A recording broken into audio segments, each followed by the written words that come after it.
Hi, Mr. Hedgerows here, or Richard from Mr. Hedgerows should I say.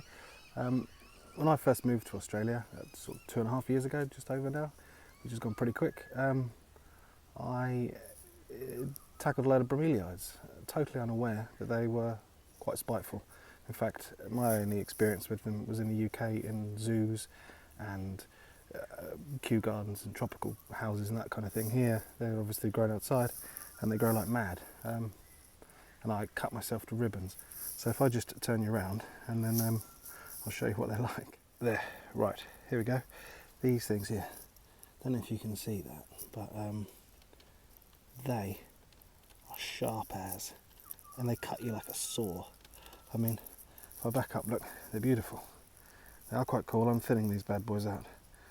But yeah, these ordinary, shall we say, garden variety ones, they grow like triffids and they are spiteful. When I first thinned some of these out, I cut my legs and my arms and my hands to pieces.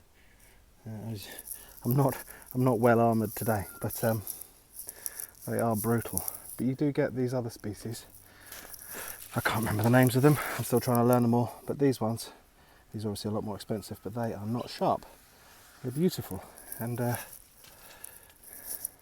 also aren't as thuggish. These ones spread like wildfire. Those little beauties are a lot more expensive than standards. Hi, it's also worth noting while I'm talking about bromeliads that, what sort of talking?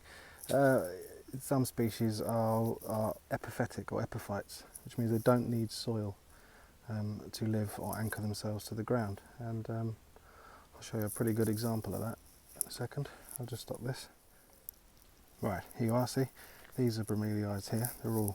These are anchored to the soil, which is terrestrial habitat, but these bromeliads have gone all the way along there and spread all the way up that tree, which means they are epiphytic or epiphytes, so they don't need soil to anchor.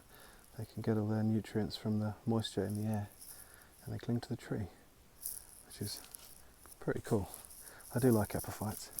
Amazing walk of life. There's another epiphyte over there, a staghorn or elkhorn, whatever. Can't remember the names. Yeah, there's some more over there.